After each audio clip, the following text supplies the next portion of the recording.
2700 litres d'eau par t-shirt produit, sachant qu'on porte un t-shirt entre 7 et 10 fois. Ça veut dire qu'à chaque fois qu'on porte notre t-shirt, on porte sur nous 270 litres d'eau. Du coup, c'est trop et c'est important de pouvoir repenser notre façon de faire.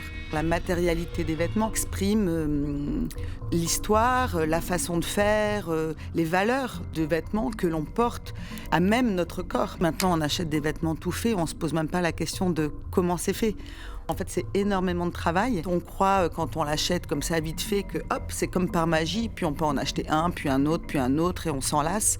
On reste quand même dans une forme de dictature intellectuelle, je ne sais pas si je peux dire ça, de comment il faut consommer, alors qu'en fait, on peut repenser notre façon de consommer et afficher un autre message avec ce que l'on porte. Alors certes, c'est peut-être pas normal d'acheter un t-shirt à 800 euros ou 600 euros, mais c'est pas normal non plus d'acheter un t-shirt à 5 euros.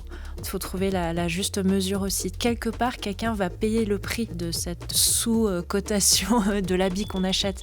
Donc là, aujourd'hui, on essaye absolument de limiter notre consommation dans les grandes enseignes de fast fashion. Et donc, il y a avant l'upcycling, qui est une pratique artisanale et qui est une pratique coûteuse, il y a avant tout le deuxième main.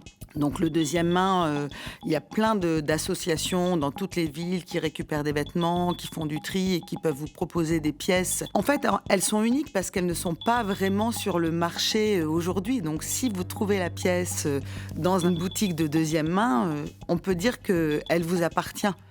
Plus que celle qu'on donne à tout le monde en ce moment sur le marché à l'été 2025.